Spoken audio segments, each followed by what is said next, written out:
Yo, what's up mga kaibigan? Nali na tayo magkwentuhan. Isang pangyayari na hindi inaasahan sa 2025 Eurobasket ay ang hindi umabot sa finals ang bansang Serbia, let alone quarterfinals. Subalit ito nga nangyari nang gulatin ng Finland ang lahat at pabagsakin nila ang gold medal favorite Serbia na may 3-time NBA regular season MVP Nikola Jokic na nasa kanyang prime pa din.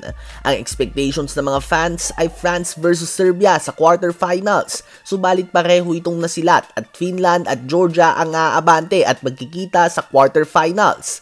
Ganun pa man, bagamat natalo nga ang Serbia, tila ba masaya nga ang mga fans ng Denver Nuggets dito. At ito nga ay sa dahilan na makakapagpahinga na nga daw si Nikola Jokic bilang paghahanda sa darating na NBA season. Matitiyak nga daw nito ang pagiging healthy ni Jokic sa pagpasok ng training camp next month. Ang Denver Nuggets nga ay mananatili na isa sa mga top team sa West, at least sa pananaw ko at ng ibang mga fans.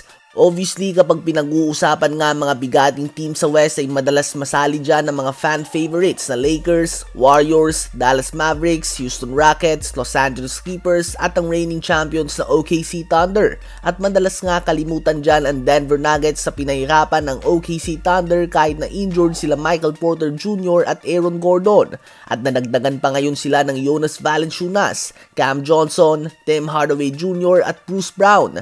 Naniniwala mga fans ng Denver Nuggets na bukas pa din ang kanilang pinto para sa championship, at as long as healthy ang lahat ay kaya nilang sabayan ang lahat ng mga bigating team, mapa Western Conference man yan o Eastern Conference. Kaya naman ngayong magpapahinga na si Nikola Jokic ay mas nakakahinga na ng malalim ang mga fans ng Denver Nuggets. Sa palagay nyo ba ay makakapasok sa top 3 ng West ang Denver Nuggets ngayong 2025-2026 NBA season? Habang ang mukha naman ng women's basketball na si Caitlin Clark ay pinagdududahan ng mga fans kung bakit ba tinanggihan niya ang offer ng Big 3 na liga ni Ice Cube na kinabibilangan ng mga former NBA players sa tulad nila Dwight Howard, Michael Beasley at iba pa.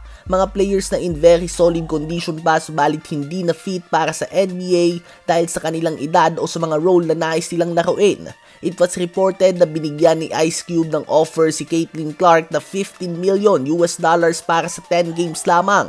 Subalit tinanggihan umano ito ng WNBA star at hindi maintindihan ng mga fans ito, lalo na at may sahod lamang siya na $78,000 sa taon na ito sa WNBA minus taxes pa yan and other expenses. Sabi nga ng mga fans ay kung sila nga daw yun ay agad na silang pipirma dito dahil ilang taon pa nga daw niya ito kikitahin sa WNBA at posibleng hindi niya nga maabot ang $15 million kahit tapos na ang kanyang career. At totoo naman ito. Yan nga ay kung contract lamang ang pag-uusapan. Subalit kailangan din natin isipin dito ay kung ma-expose nga siya sa physicality ng mga former NBA players at magkakalat siya dito, madadamage nga nito ang kanyang personal image, babagsak ang kanyang value at magsisialisa ng kanyang sponsorships, babagsak din lalo ang value ng WNBA. So for the long run ay talo nga dito si Caitlin Clark, kaya naman hindi niya nga kinagat ang offer na ito. Ano ba masasabi niyo tungkol dito?